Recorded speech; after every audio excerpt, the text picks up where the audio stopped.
The morning sun streamed through the tall windows of the fifth-floor penthouse, casting golden light across marble floors that probably cost more than most people's cars. Mrs. Catherine Beaumont sat in her velvet armchair, stirring her coffee, with a silver spoon that had been in her family for 3 generations. At 62, she had everything money could buy, yet something felt missing from her perfectly organized life. The sound of vacuum cleaner humming in the distance told her that Maria was already hard at work. Maria had been cleaning this penthouse for 8 years now, arriving every Tuesday and Friday at 7 in the morning sharp.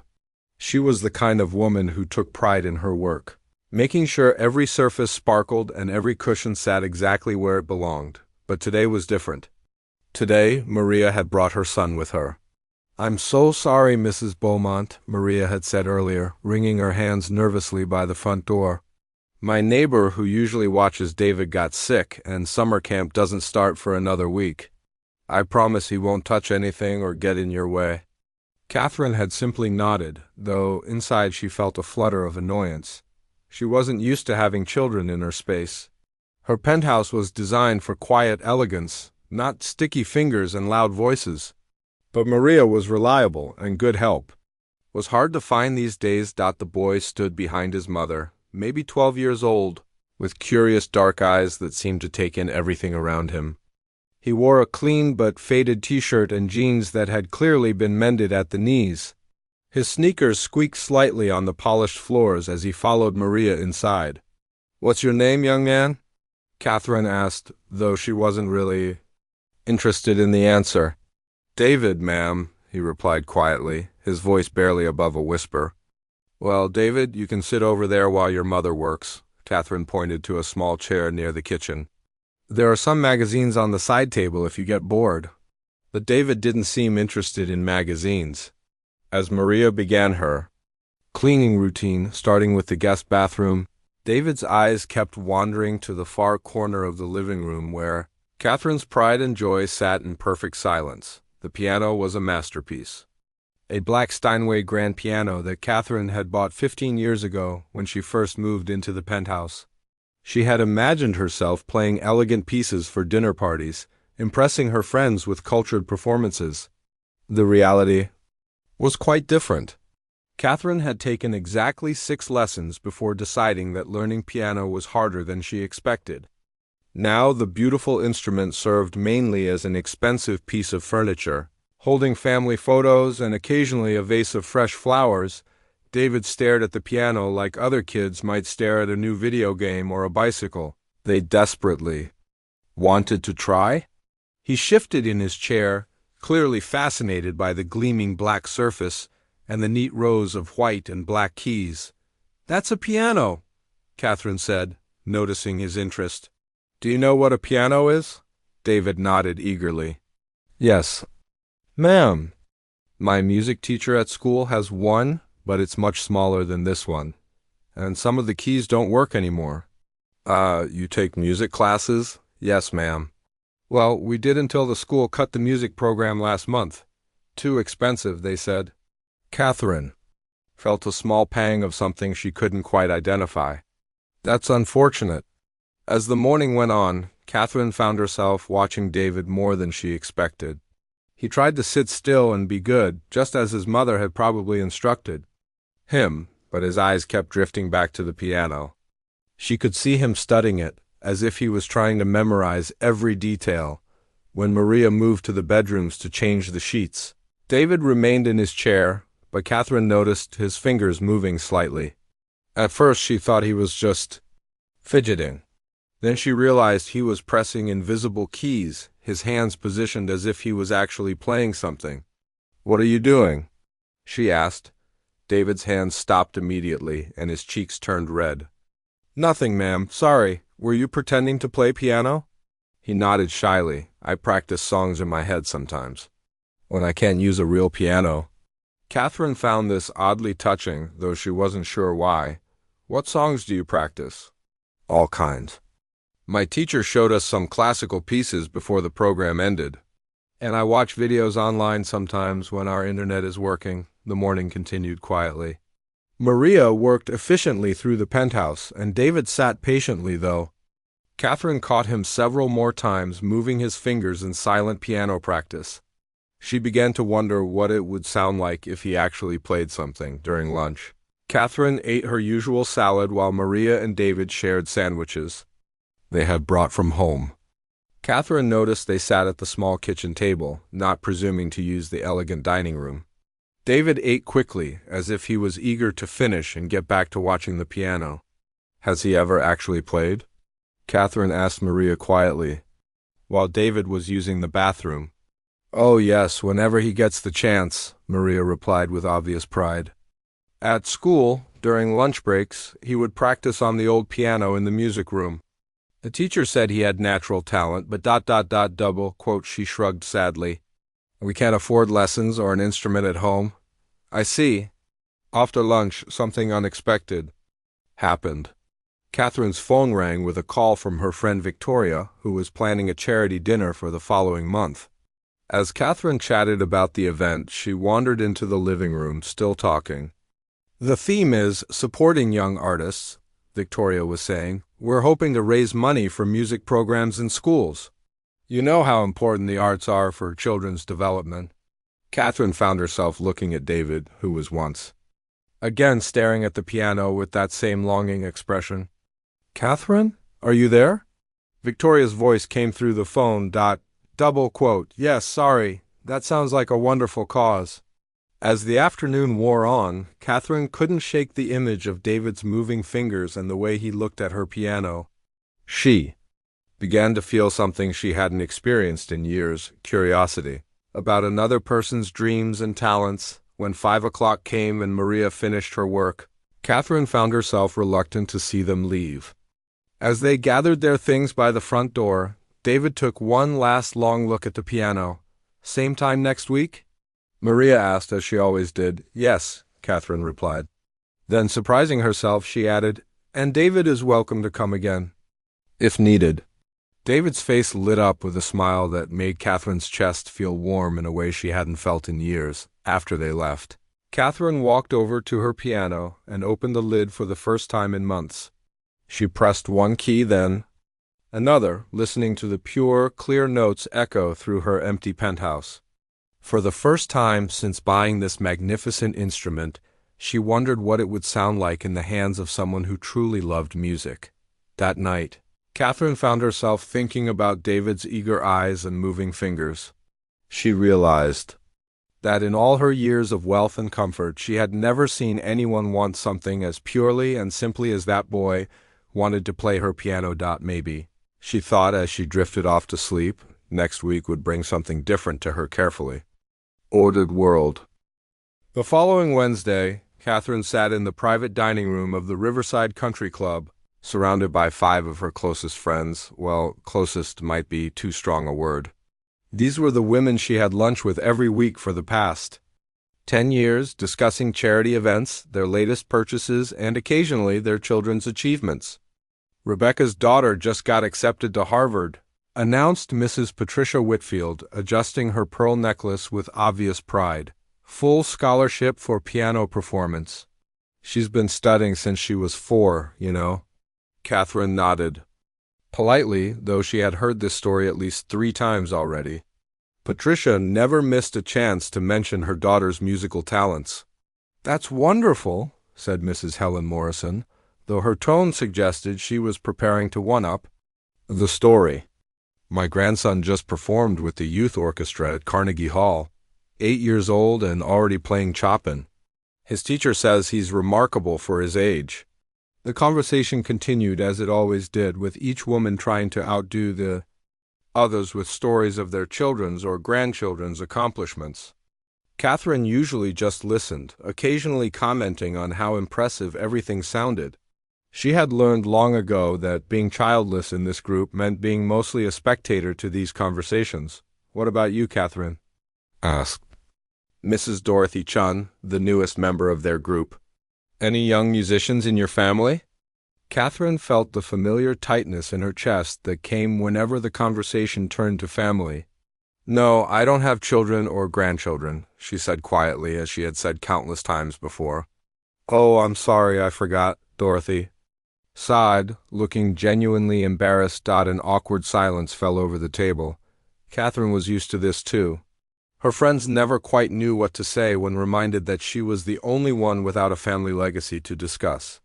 Well, Patricia said, clearly trying to change the subject, I'm planning my annual dinner party for next month. I thought Rebecca could perform for the guests. Nothing too formal, just a few pieces to provide some culture for the evening. What a lovely idea, Helen chimed in. I should have my grandson play at my next gathering. Children performing always. Makes an event more special, don't you think? Catherine found herself nodding along, but something was stirring in her mind. An image of David, sitting in her chair, fingers moving as if playing invisible piano keys. She remembered how his eyes had lit up when he talked about music, how he practiced songs in his head when he couldn't access a real piano. I might have a young performer for my next dinner party, too. Catherine heard herself saying. The words surprised her as much as they surprised her friends. She hadn't been planning to host a dinner party, and she certainly hadn't been thinking about having David play piano for her guests. Really? Patricia raised an eyebrow. I didn't know you knew any young musicians. Catherine felt her cheeks warm. Yes, well, there's a talented boy who visits my home sometimes. He has quite a gift for piano. How wonderful, Dorothy exclaimed. What's his background? Does he study at one of the conservatories? Catherine realized she was in deeper than she had intended. He's quite young, very natural talent, self-taught, mostly. Self-taught? Helen sounded skeptical. That's unusual. Most serious young musicians need proper instruction. Well, he's had some schooling, Catherine said quickly, remembering David mentioning his music teacher. But yes, much of his ability seems to come naturally. How exciting, Patricia said, though her tone suggested she was already planning to ensure her daughter's performance would outshine whatever Catherine might present. When are you planning this dinner party? Catherine's mind raced. She hadn't thought this through at all. 3 weeks from Saturday, she said, picking a date that seemed reasonable. Perfect timing, Helen said. Right after my grandson's recital at the conservatory. You'll have to tell us all about this mysterious young pianist. As lunch continued, Catherine found herself embellishing the story slightly. She described David as quite remarkable and mentioned that he had an unusual approach to classical pieces. She avoided giving too many details, partly because she didn't have them, and partly because she was beginning to realize what she had gotten herself into. After lunch, driving home in her Mercedes, Catherine felt a mixture of excitement and panic. Why had she said those things? She barely knew David, had never heard him play, and now she had committed to having him perform for her most judgmental friends, but there was something else too. For the first time in years, she had something of her own to contribute to those conversations. She wouldn't just be the childless woman listening to everyone else's family stories. She would have her own young performer to talk about. When she arrived home, Catherine walked straight to her piano and opened the lid. She pressed a few keys randomly, wondering what David would sound like playing these same notes. Would he be good enough to perform for her friends? Would he even want to? The more she thought about it, the more complicated the situation became. She would need to ask Maria about this, but how could she explain without sounding like she was using David? For her own social purposes? Which she realized uncomfortably was exactly what she was doing. That evening, Catherine called Maria's cell phone. She had never called Maria outside of work hours before, and she felt awkward about it. Hello, Mrs. Beaumont, Maria answered, sounding surprised. Is everything all right?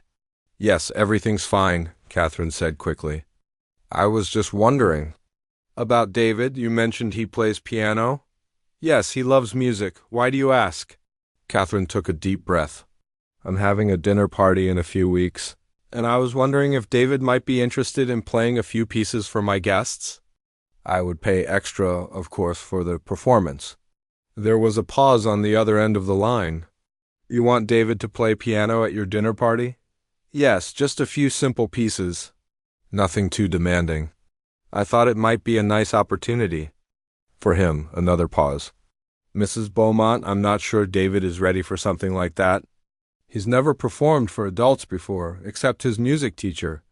But he's talented, isn't he? You said he had natural ability. He is talented, Maria said carefully. But performing for your friends?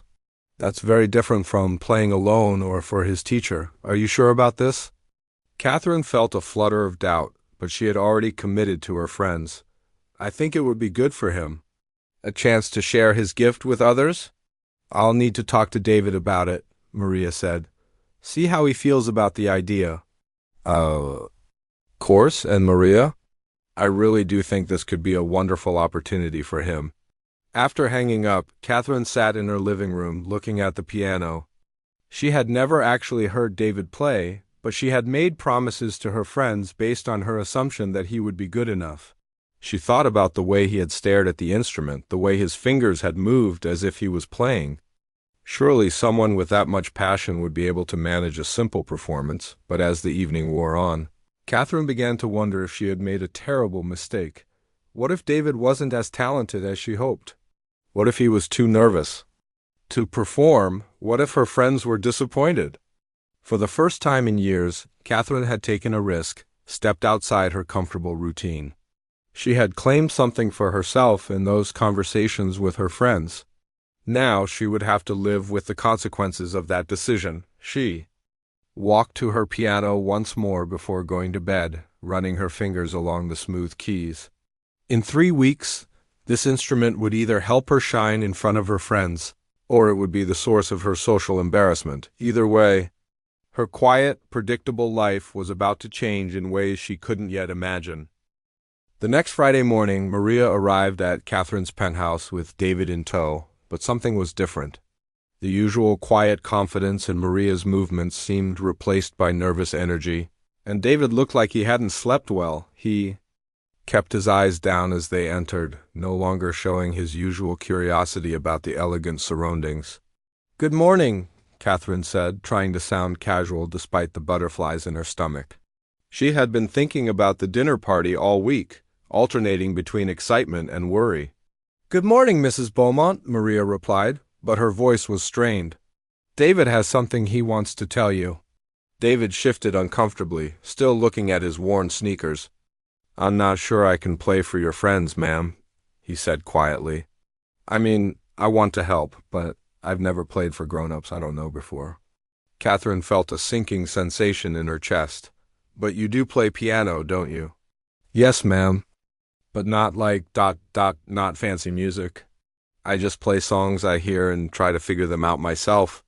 Maria stepped closer to her son, placing a protective hand on his shoulder. "Mrs. Beaumont, I've been thinking about this all week. David loves music, but he's never had formal lessons. He learns everything by watching videos on my phone when our internet is working, or by experimenting on the old keyboard we found at a garage sale." "A keyboard?" Catherine asked. "It's missing some keys," David added, looking up for the first time. "The middle C doesn't work, and neither do 3 of the black keys. So I have to imagine those notes when I'm playing."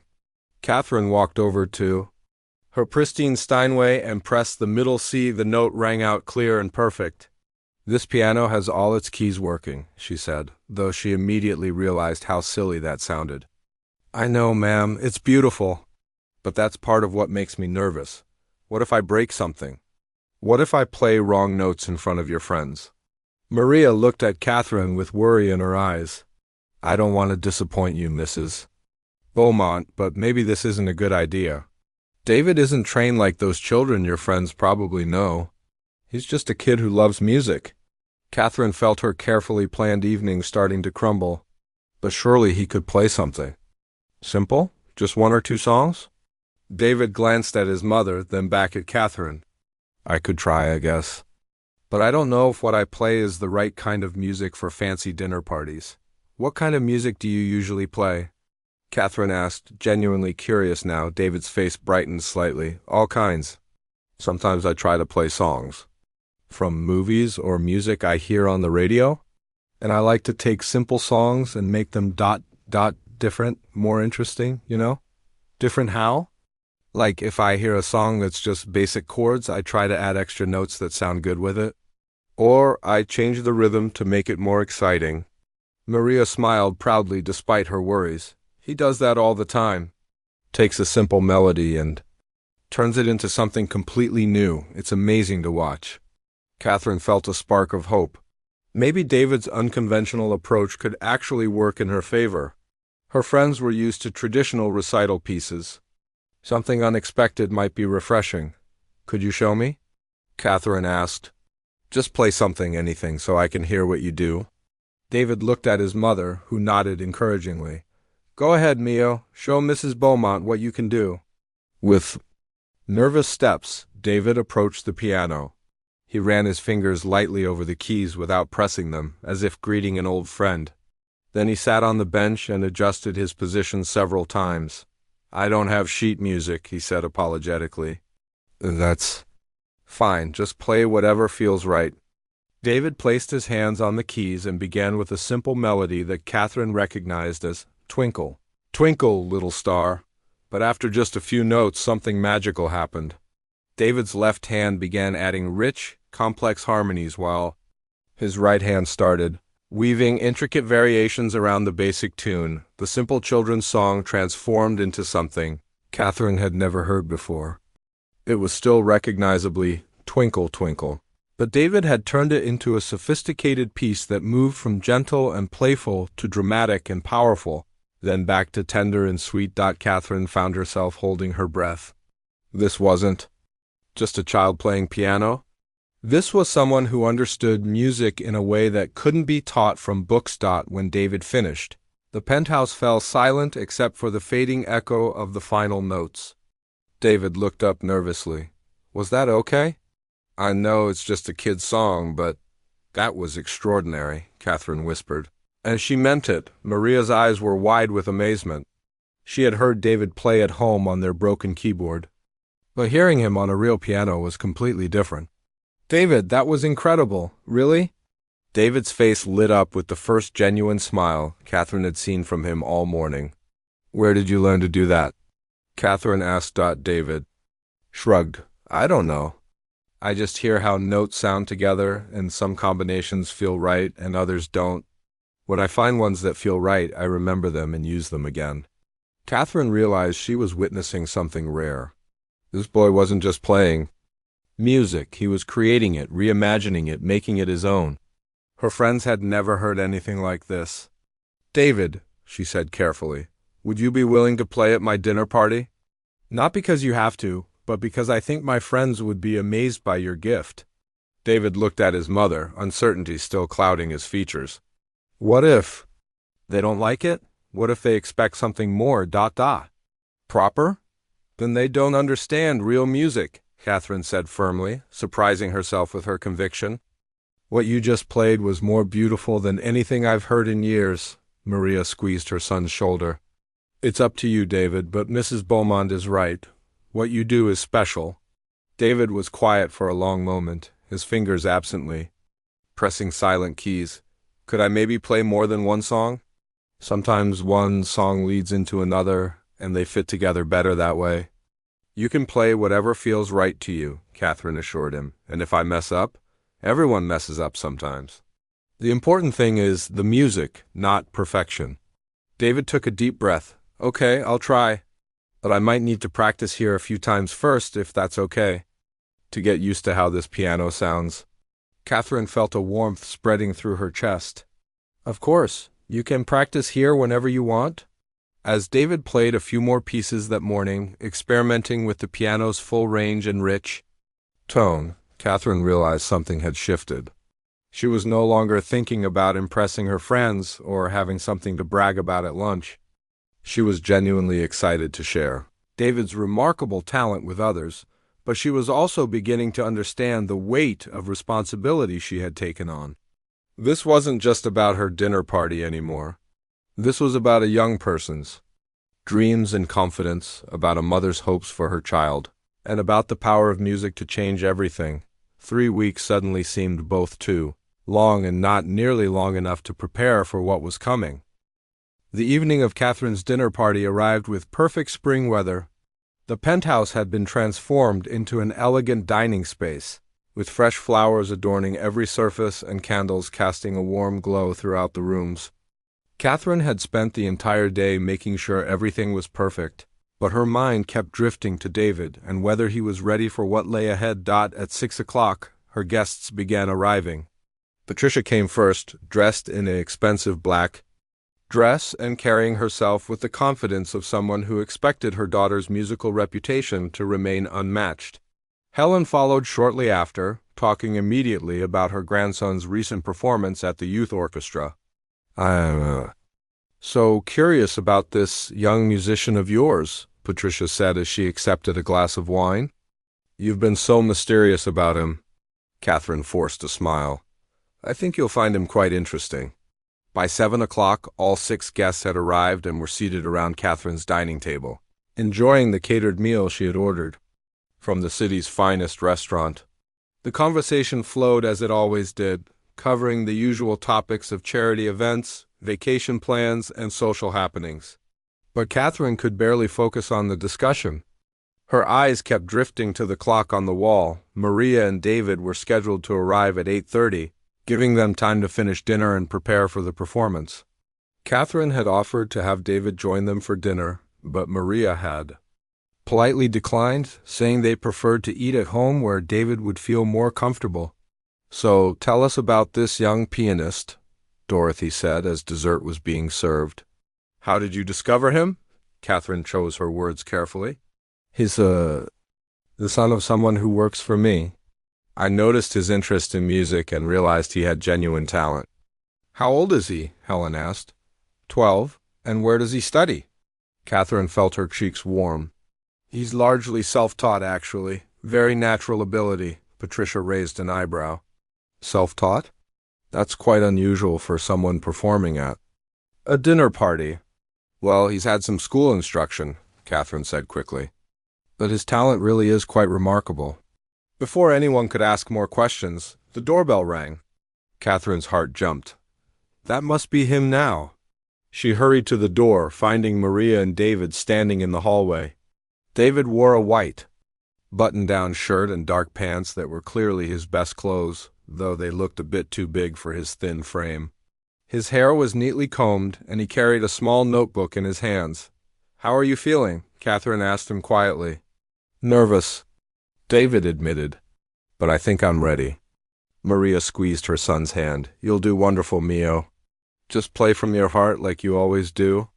Catherine led them into the living room, where her guests were now seated with their coffee and brandy. The conversations died down as they noticed the young boy standing near the piano. "Everyone, I'd like you to meet David," Catherine announced. "David, these are my friends I told you about." David nodded politely to each person, though Catherine could see his hands trembling slightly. "Thank you for letting me play for you tonight," he said in a voice barely above a whisper. "We're delighted to hear you perform, dear," Helen said. Though her tone suggested she was already prepared to be unimpressed, David walked to the piano and sat on the bench. He opened his notebook and looked at the page, though Catherine knew he didn't really need it. Over the past 3 weeks, he had practiced here several times, and she had watched him play the same pieces from memory. "What will you be playing for us?" Patricia asked. David looked up, his dark eyes serious. "I'm going to start with something you might recognize, but I've made it my own. Then I'll play a few other pieces that I hope you'll enjoy." He placed his hands on the keys and took a deep breath. For a moment, the room was completely silent except for the soft ticking of the antique clock on the mantel. Then David began to play. The first notes were gentle, almost tentative.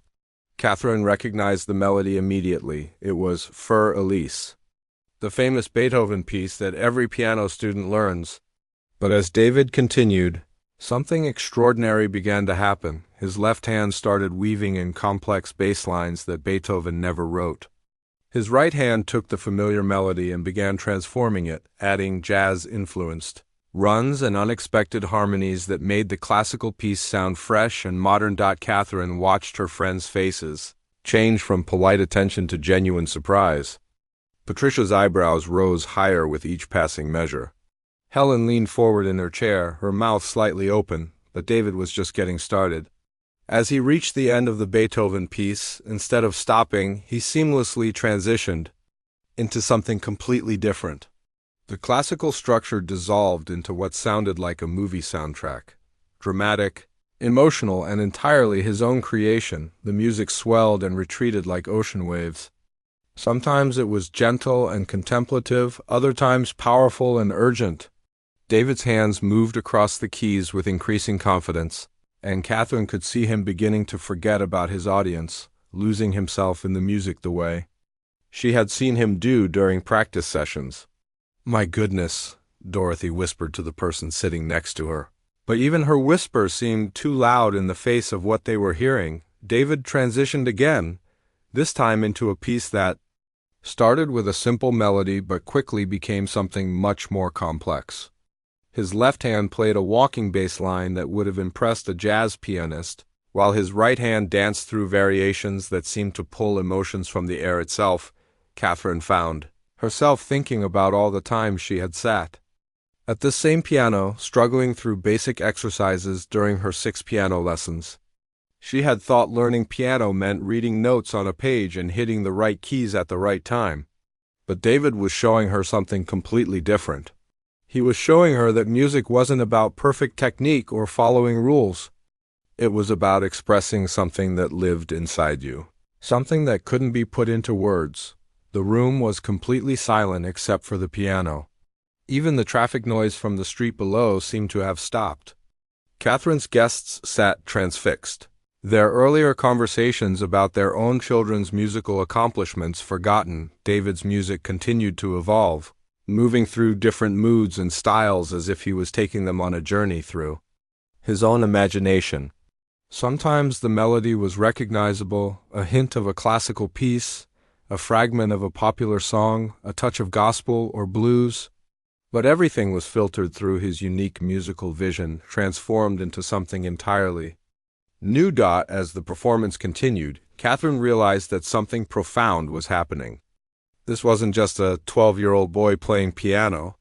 This was an artist sharing his gift with the world, and that gift was unlike anything any of them had ever experienced. When David finally brought the music to a close with a gentle, ethereal ending that seemed to float in the air before fading away, the silence that followed was deafening. For several long moments no one moved or spoke. Then Patricia, who had been the most skeptical about David's abilities, began to clap.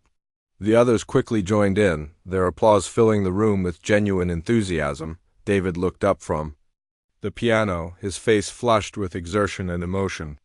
"Thank you," he said simply. Catherine felt tears in her eyes, though she wasn't entirely sure why. She had expected David to be good, but this was something else entirely. This was the kind of performance that changed everything. The applause seemed to go on forever, but when it finally died down, the room fell into an unusual silence. Catherine's guests sat in their chairs, looking as if they had just witnessed something they couldn't quite believe. David remained at the piano bench, his hands still resting on the keys, unsure of what to do next. That was ... Patricia began, then stopped, searching for words. This was the same woman who had spent years bragging about her daughter's piano achievements, and now she seemed unable to form a complete sentence. "Extraordinary," Helen finished quietly. "I've never heard anything like that." Dorothy, who had been sitting closest to the piano, leaned forward in her chair. "David, how long have you been playing?" David looked at his mother, who was standing near the kitchen doorway with tears in her eyes. About 4 years, I think." "Since I was 8? 4 years?" Patricia's voice cracked slightly. "My daughter has been taking lessons for 14 years, and she's never...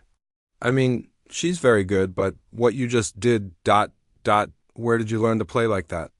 Helen asked, her earlier skepticism completely gone. David shifted uncomfortably on the piano bench. "I don't really know. I just listen to music and try to figure out how it works. Sometimes I watch videos online, but mostly I just experiment until it sounds right." Catherine watched her friends' faces as they tried to process what they had just heard.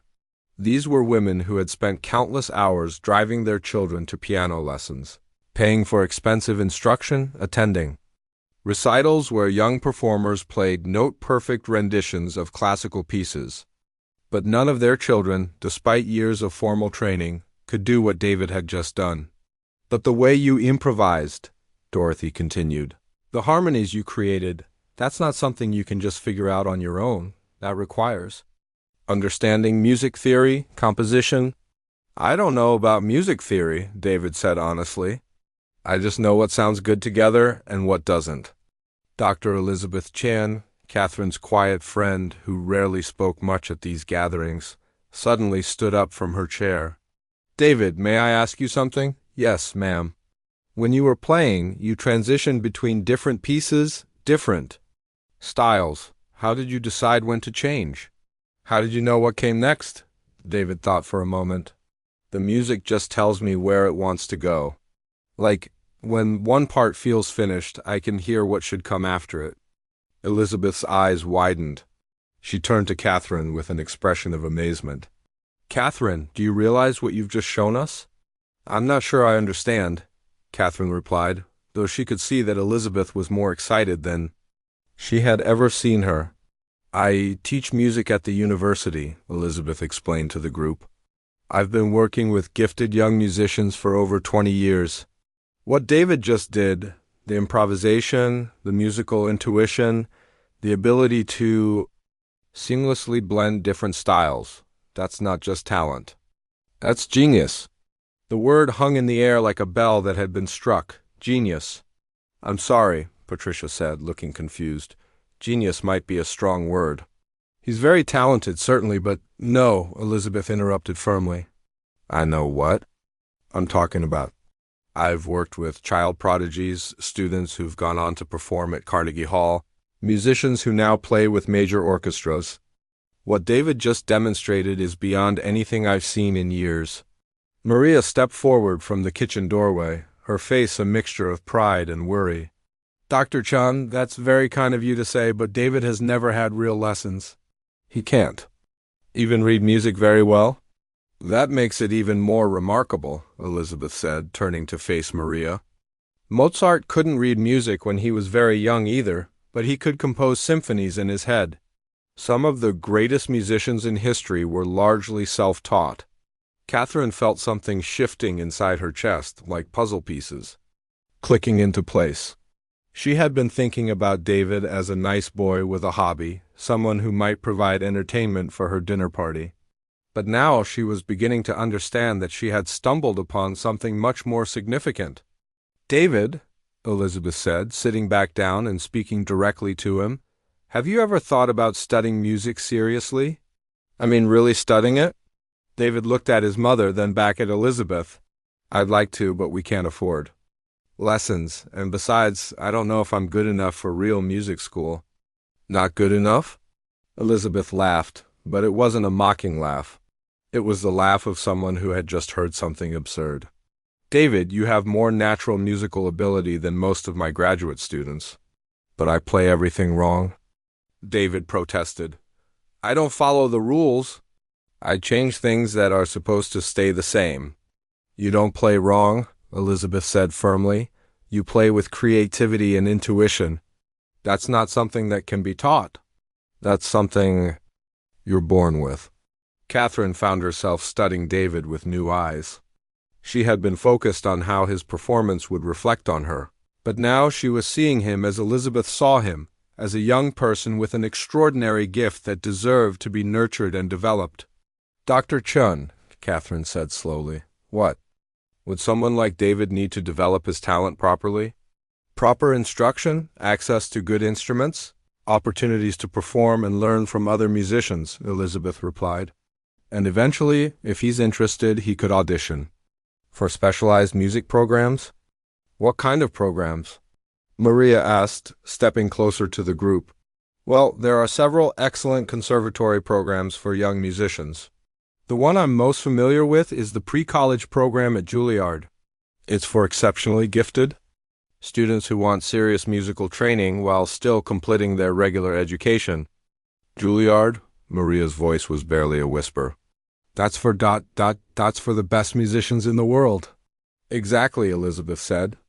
And based on what I just heard, David would be a serious candidate for their program. The room fell silent. Again, Juilliard was a name that everyone recognized, even those who weren't particularly musical. It was where the world's most talented musicians went to study. But we could never afford something like that, Maria said quietly. Many programs offer scholarships for students with exceptional talent, Elizabeth explained. In fact, I'd be happy to make some calls, see if I can arrange for David to audition. David looked overwhelmed by the conversation swirling around him. I don't understand. Are you saying I might be good enough to go to a real music school? I'm saying you might be good enough to go to the best music school in the country, Elizabeth, replied. Catherine watched as the implications of Elizabeth's words sank in around the room. Her other friends looked stunned, as if they had come expecting a pleasant evening and instead found themselves witnessing the discovery of a diamond in the rough. This is incredible, Dorothy said softly. Catherine, how did you know? Catherine realized she was being given credit for recognizing David's talent, but the truth was more complicated. She had invited David to perform without really knowing what he could do. She had been motivated by her own social insecurities, not by any deep understanding of his abilities. I didn't know, she admitted. I just thought I noticed how much he loved music. But as she said the words, Catherine realized that something had changed inside her during David's performance. She was no longer thinking about impressing her friends or having something to brag about at lunch. She was thinking about David's future, about his dreams, about the responsibility that came with recognizing genuine talent, looking at David sitting at her piano, still processing the idea that he might have a future in music. Catherine felt something she hadn't experienced in years, a sense of purpose beyond her own comfort and routine. 3 days after the dinner party, Maria sat in her small apartment kitchen, staring at a business card that Dr. Elizabeth Chun had pressed into her hand before leaving Catherine's penthouse. The card was simple and elegant with raised letters. That spelled out Dr. Elizabeth Chun, Professor of Music, Columbia University. On the back, Elizabeth had written a phone number and a name, Professor Williams, Juilliard Pre-College Admissions. David was in his bedroom practicing on their old keyboard. Even with the broken keys, Maria could hear the magic in his playing. But now, instead of just enjoying her son's music, she found herself listening with new ears. Was this really the sound of genius, as Dr. Chun had said? Or was it just a mother's love making her son's talents seem bigger than they actually were? The phone call she had been avoiding for 3 days finally came. Catherine's voice was warm but excited when Maria answered. Maria, I hope you don't mind me calling. I've been thinking about David constantly since the dinner party. Have you had a chance to consider what Dr. Chun suggested? Maria looked at the business card again. Mrs. Beaumont, I don't know what to think. This all seems too big, too impossible. What? Do you mean Juilliard? That's for rich kids who've been taking lessons since they were babies. That's not for kids like David. Catherine was quiet for a moment. But what if it could be? What if David really does have this extraordinary gift? Even if he does, Maria said, her voice heavy with worry, what then? How do we afford it? How do we fit into that world? David's never even been to Manhattan except to come to your apartment. Dr. Chun mentioned scholarships. Scholarships don't cover everything, Maria interrupted. There's still transportation, clothes that fit in, books, all the things we can't afford. And what if David gets there and realizes he doesn't belong? That evening, David found his mother sitting at the kitchen table with the business card in front of her and tears in her eyes. Mom, what's wrong? Maria quickly wiped her face. Nothing, Mia, just thinking. David sat down across from her. At 12, he was already learning to read his mother's moods, to understand the weight she carried as a single parent working multiple jobs to keep them afloat. It's about the music school, isn't it? Maria nodded. Dr. Chun thinks you might be able to get into Juilliard. Do you know what that means? Mrs. Beaumont explained it a little. It's where the best musicians go to learn. That's right. But David, I need you to understand something. This isn't just about playing piano anymore. If you do this, if you try, for something this big, everything changes. David frowned. Changes how? Maria chose her words carefully. Right now, music is something you love. It's yours. You play what you want, when you want, how you want. But if you go to a place like Juilliard, music becomes work. There are teachers who will tell you what to play and how to play it. There are competitions and grades and pressure. But I could learn more, right? I could get better. Maybe all that pressure takes away the joy you have now.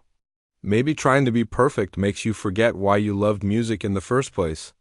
David was quiet for a long time, his fingers absently tapping rhythms on the table. Mom, are you scared? The question caught Maria off guard. Scared of what? Scared that if I go to fancy music school, I'll think I'm better than you.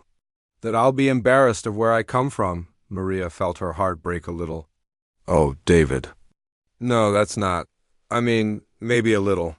But mostly I'm scared that the world will be cruel to you. That people will look at us and see that we don't belong in their world. But what if I'm good enough? What if I really can do this? Then I'm also scared that I'll hold you back. That my fears will stop you from becoming everything you could. David reached across the table and took his mother's hand. You could never hold me back, Mom. You're the one who bought me that broken keyboard when we could barely afford groceries. You're the one who drives me to Mrs. Beaumont's so I can practice on a real piano. But this is so much bigger than anything I ever imagined for us. Maybe that's okay. Maybe some dreams are supposed to be bigger than we imagined. The next day, Catherine called Maria again. This time she had news. I spoke with Dr. Chun this morning. She wants to arrange a private audition for David. Not the official Juilliard audition yet. Just an informal evaluation to see if he's ready for that level. Maria felt her stomach clench with nervousness and excitement. When next week, if you're willing? Dr. Chun has a friend on the Juilliard faculty who's agreed to listen to David play. Mrs. Beaumont, I need to ask you something, and I hope you won't be offended. Of course, anything. Why are you doing this? Why are you helping us? Catherine was quiet for so long that Maria thought the call had been disconnected. Finally, she spoke. Because 3 weeks ago, I was just a lonely woman trying to impress her friends. But watching David play, seeing his gift, I realized I had a chance to be part of something important. Something bigger than my own small problems. But you barely know us. I know enough. I know David has a gift that deserves to be nurtured. And I know you're a good mother who wants the best for her son, even when it scares you. That weekend, David practiced more intensely than he ever had before. But instead of his usual free-flowing improvisation, he was trying to learn traditional, classical pieces that he thought a Juilliard professor would want to hear.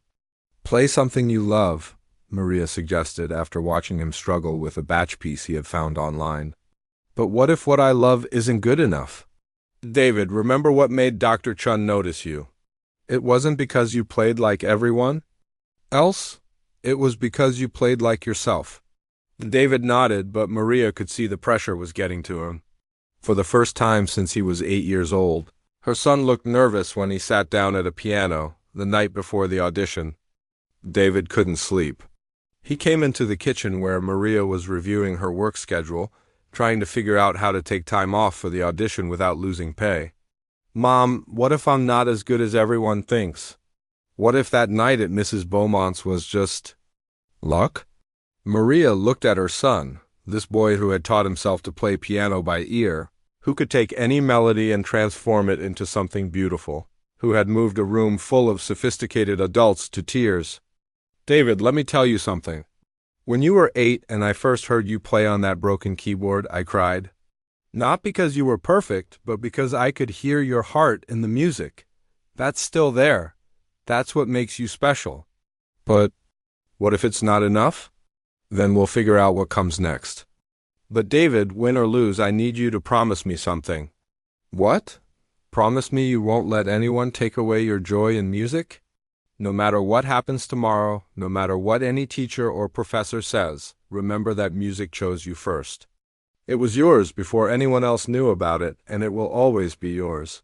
David nodded, feeling some of the tension leave his shoulders. Now, Maria said, standing up and holding out her hand, let's go practice one more time. Not for the audition, not for the professors, but just because we love music. As they walked toward their small living room and the broken keyboard that had started it all, Maria silently prayed that whatever happened tomorrow, her son would.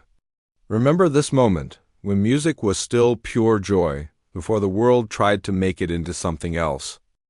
The morning of David's audition, Catherine woke up earlier than usual. She had offered to drive Maria and David to Juilliard, partly to help but also because she was genuinely invested in the outcome. As she got dressed in her usual expensive clothes, she found herself wondering if she should wear something more modest, something that wouldn't make Maria feel uncomfortable. The thought surprised her. 3 months ago, Catherine never would have considered how her appearance might affect someone else's feelings. But something had changed since that first day when David stared at her piano with such longing. When she picked up Maria and David at their apartment building, Catherine was struck by how different their neighborhood was from her own. The building was old but clean, with narrow hallways and the sound of multiple families living close together. David emerged wearing the same white shirt and dark pants he had worn to the dinner party, but this time they seemed to fit him better. Maria had clearly taken in the seams. Ready? Catherine asked as they got into her Mercedes. David nodded, but he looked pale. Maria sat in the passenger seat, clutching a small bag that Catherine knew contained sheet music they had printed at. The local library. The drive to Manhattan was quiet at first, but as they approached the city, David pressed his face to the window, watching the tall buildings grow larger. I've never been to this part of the city, he said softly. It's quite something, isn't it? Catherine replied, trying to keep her voice cheerful. But as they drove through the increasingly wealthy neighborhoods, she began to see the city through David's eyes. The expensive shops, the well-dressed people walking purposefully down clean sidewalks, the obvious markers of privilege and wealth. When they arrived at Juilliard, Catherine felt a jolt of anxiety.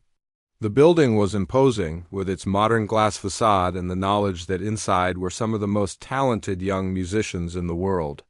Students walked by carrying violin cases and talking about auditions and competitions in casual voices that suggested this world was completely normal to them. Look at all these kids, Maria whispered as they walked toward the entrance. They all look like they belong here. Catherine looked around and realized Maria was right. The students they passed were well-dressed, confident, many accompanied by parents who clearly moved in educated, wealthy circles.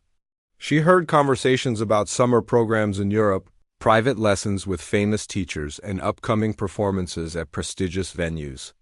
Mom, David said quietly, maybe we should go home. No, Maria said firmly, though Catherine could hear the uncertainty in her voice. We're here. We're going to do this. Inside the building, they found Professor Williams's office. He was a kind-looking man in his 50s who greeted them warmly, but Catherine noticed his eyes linger on Maria's work clothes and David's obviously hand-me-down shirt. So you're the young man Dr. Chun told me about, Professor Williams said to David. She mentioned you have an interesting musical background. Yes, sir, David replied, his voice barely audible. Well, let's go to one of our practice rooms and hear what you can do. As they walked down the hallway, Catherine became aware of the looks they were receiving. Some were curious, some dismissive, and a few seemed openly skeptical.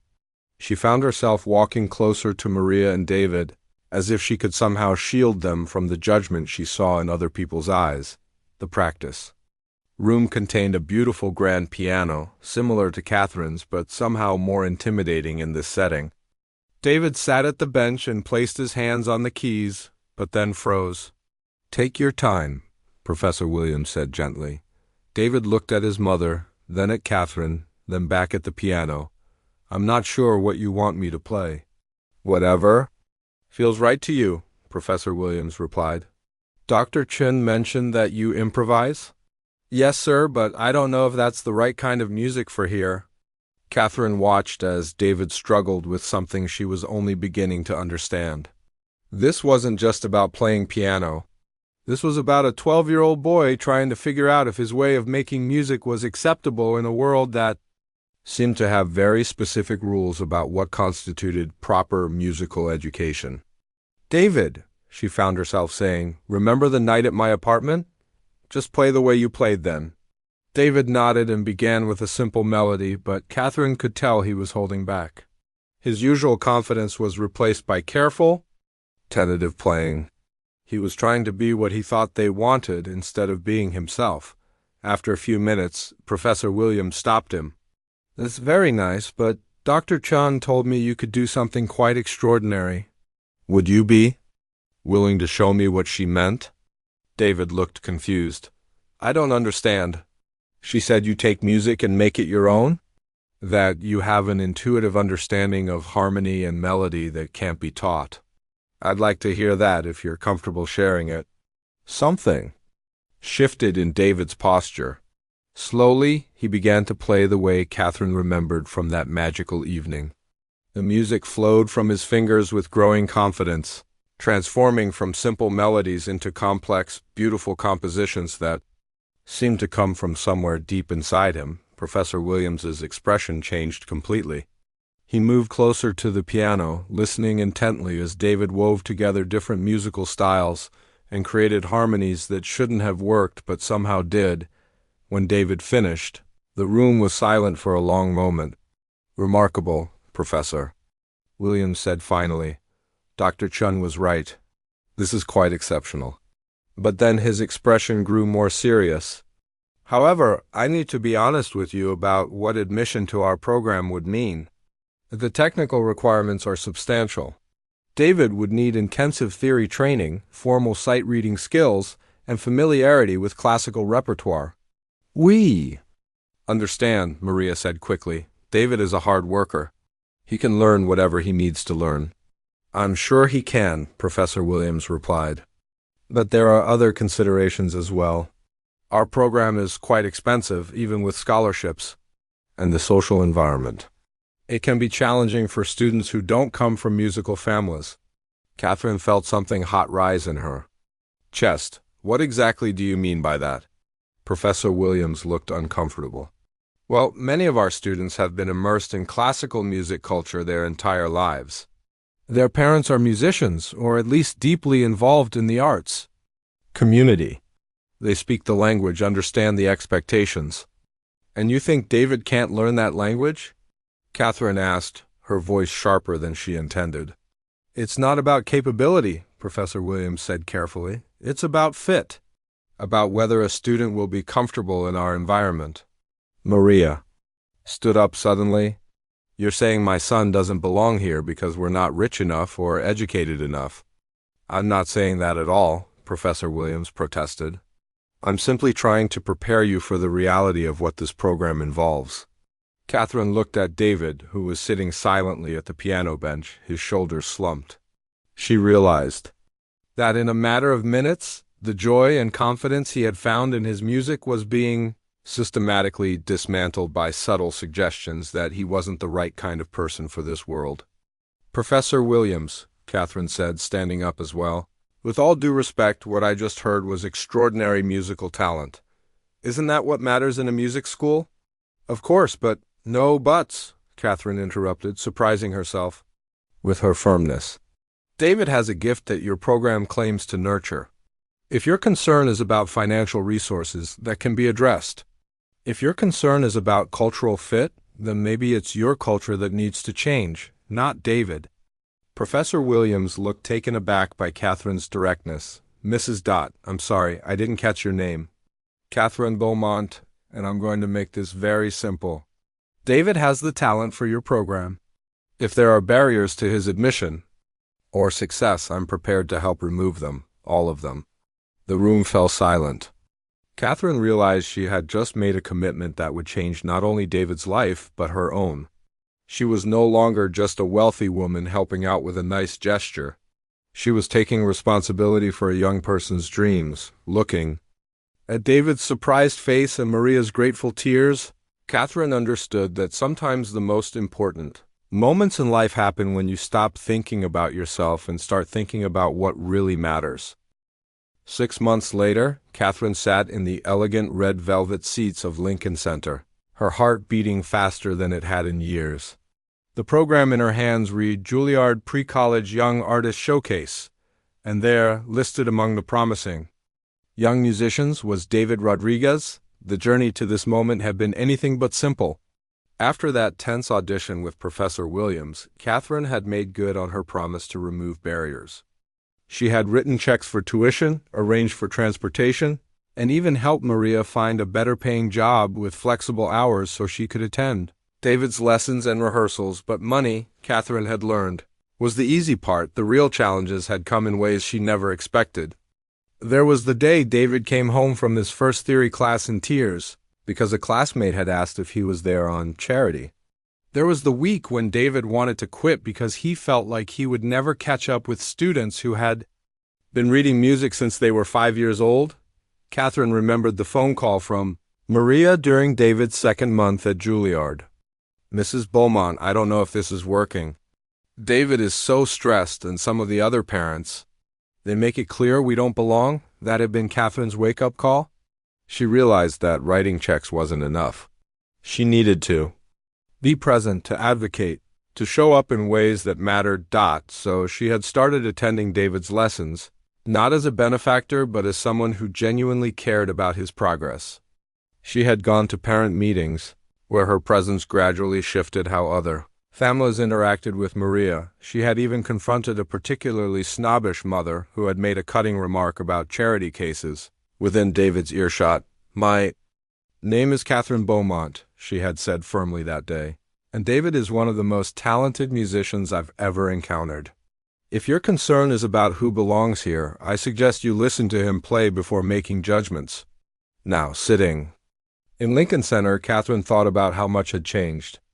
Not just for David, but for all of them. Maria sat beside her, wearing a beautiful dress that Catherine had insisted on buying for the occasion. At first, Maria had protested, saying she didn't need charity. But Catherine had explained that it wasn't charity, it was what families did for each other.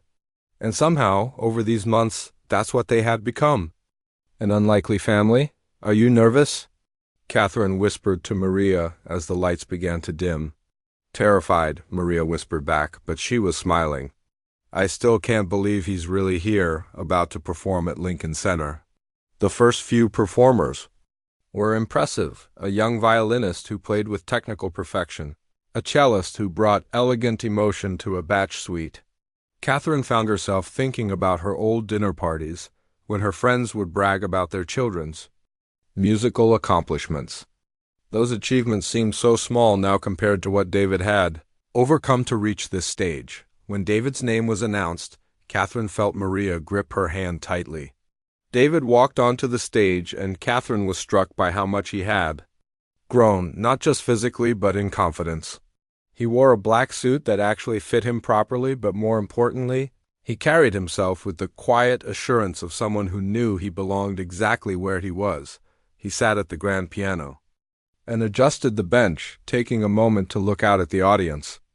Catherine saw him find them in the crowd, and he gave the smallest smile before turning back to the keys.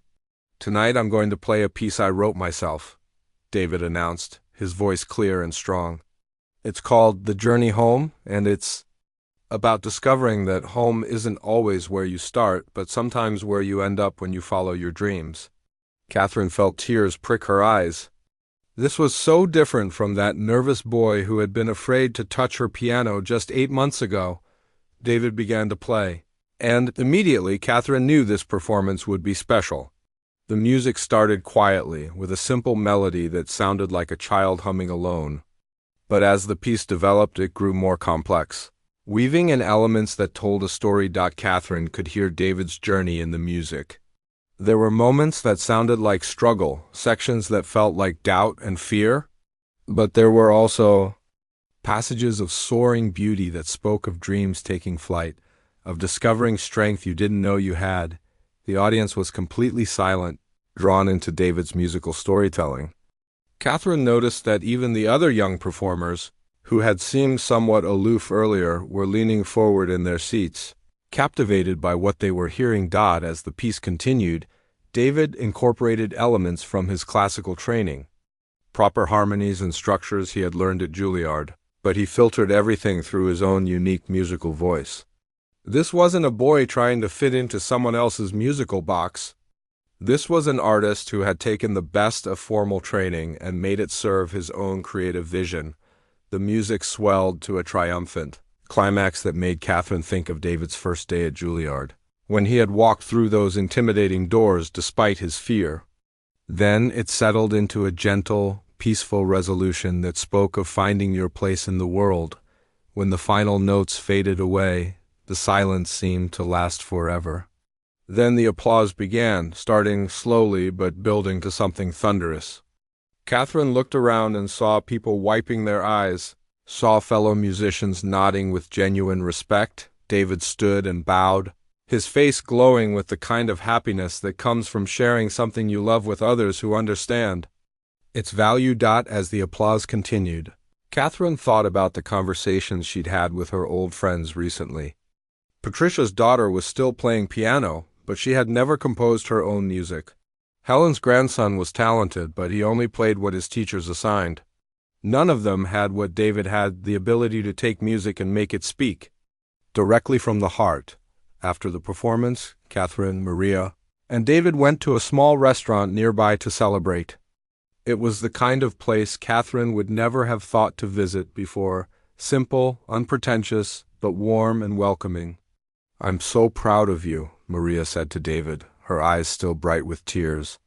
"Not just because you played beautifully, but because you stayed true to yourself up there." "I couldn't have done it without both of you," David replied. "Mrs. Beaumont, if you hadn't given me that first chance to play for your friends. Catherine," she corrected gently. "Just Catherine." "And David, that talent was always inside you." "I just happened to be lucky enough to witness it." As they shared dessert and talked about the performance, Catherine reflected on how much her life had changed. 6 months ago, she had been a lonely woman filling her time with meaningless social activities. Now she was part of something real, something that mattered. She had learned that using privilege responsibly meant more than writing checks. It meant showing up, standing up, and sometimes stepping back to let others shine. It meant understanding that true wealth wasn't about what you accumulated, but about what you contributed to someone else's dreams. "What's next?" Catherine asked David as they prepared to leave the restaurant. "More lessons, more practice," David said. "And Professor Williams mentioned that next year I might be ready to compete in some national competitions." "Whatever comes next," Maria added, "we'll face it together." Catherine nodded, realizing that this was what she had been searching for all along without knowing it. Not applause or social status, but the deep satisfaction that comes from being part of something larger than yourself. As they walked out into the New York evening, Catherine looked up at the bright lights of Lincoln Center, where David's music was still echoing in her memory. She thought about the boy who had once sat in her apartment, moving his fingers over invisible piano keys, and marveled at how far they had all traveled together. Sometimes, Catherine realized, the most beautiful music isn't just what you hear in a concert hall. Sometimes it's the symphony of lives changing, dreams taking flight, and the discovery that the greatest gifts aren't the ones you receive, but the ones you help others find within themselves.